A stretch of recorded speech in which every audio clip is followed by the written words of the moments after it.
Vandag se topstories. Davie Rood red nou renosters. Hoekom jy moet weet wie geld vir politieke partye gee? Kan jy glo, Friede Preet ver onder begin. En die alles 'n onvergeeflike Facebook blaps. Goeiemiddag en baie welkom. Ons stel af tot by vandag se topstorie en ons begin met die ekonoom Davie Rood wat meen renosterboerdery is dalk nie die manier om die bedreigde spesies te red. Hy het vanoggend by die persklap in Kaapstad gesê waarom hy ten gunste daarvan is dat handel in renosterhoring gewettig word. Om die waarheid te sê, ek wil baie meer verder gaan en sê ek is heeltemal ten gunste in die aktiewe bemarking van renosterhoring en die boer van renosters. Ek dink as daar een manier is om seker te maak dat 'n spesies bly voort te staan, dan moet hy kommersiële waarde hê.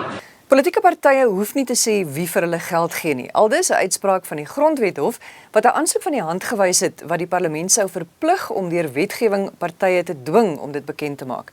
Die grondwetkenner professor Pierre de Vos meen dit hou ernstige gevolge in vir ons as kiesers. Ek is baie teleurgesteld deur die uitspraak want ek dink die minderheid het nie erken of verstaan dat daar 'n fundamentele skakel is tussen jou reg om 'n sinvol keuse uit te oefen oor watter politieke partye jy voorstem en die transparency en openness van politieke partye se finansies nie.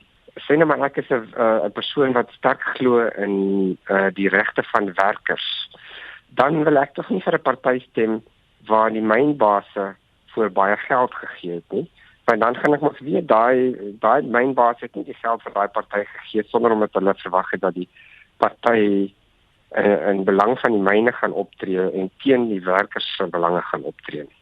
So dit help mense, gewone mense om te besluit hoe om te stem en hoe om hulle stem sinvol uit te bring.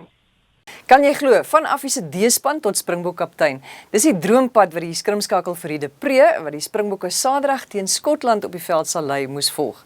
Sy oud-afrigter op skool, Sakkie van der Walt, vertel hoe de Preet sy rugbyloopbaan afgeskop het.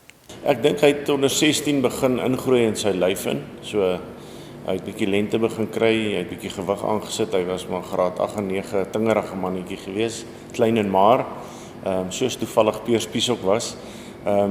So hy het toe in sy graad 10 jaar het sy lyf by sy talent begin aansluit. En as hy iets gesê het, dan het ons geweet, ons moet dit doen, want dit gaan tot voordeel van die span wees. Het sy dit op die aanval of die verdediging is, want hy kon hierdie goed opsom. Die alit, Diane Koller-Barnard, is in die kookwater nadat sy 'n Facebook-inskrywing van die joernalis Paul Kirk oor die skorsing van die speler Johan Boysen gedeel het.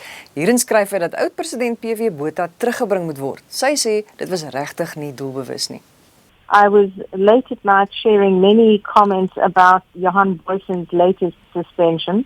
I have over the years shared countless posts by Paul Kirk, the journalist.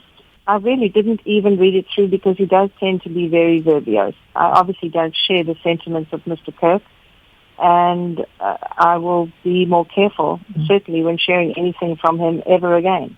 I mean, I'm very careful about anyone who makes any racist comment or attempts to apologize for apartheid. I'd throw them off my Facebook site immediately.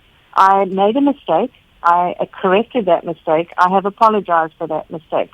I will now face disciplinary processes, and that's the way the system works. Koller-Barnard sal nou voor 'n DA tugverhoor moet verskyn, maar wat kan die gevolge van so glips wees? Duncan Wild, 'n regskenner van sosiale media, verduidelik. If you publish something, you're responsible for it. So that applies when you are reposting or retweeting something on Twitter as well. She hasn't defamed anyone or anything like that. The main consequence seems to be that it was a politically bad move for her. En is al van ons kant, tweet vir ons met topstories in jou omgewing of stuur 'n e-pos na nuus@netwerk24.com.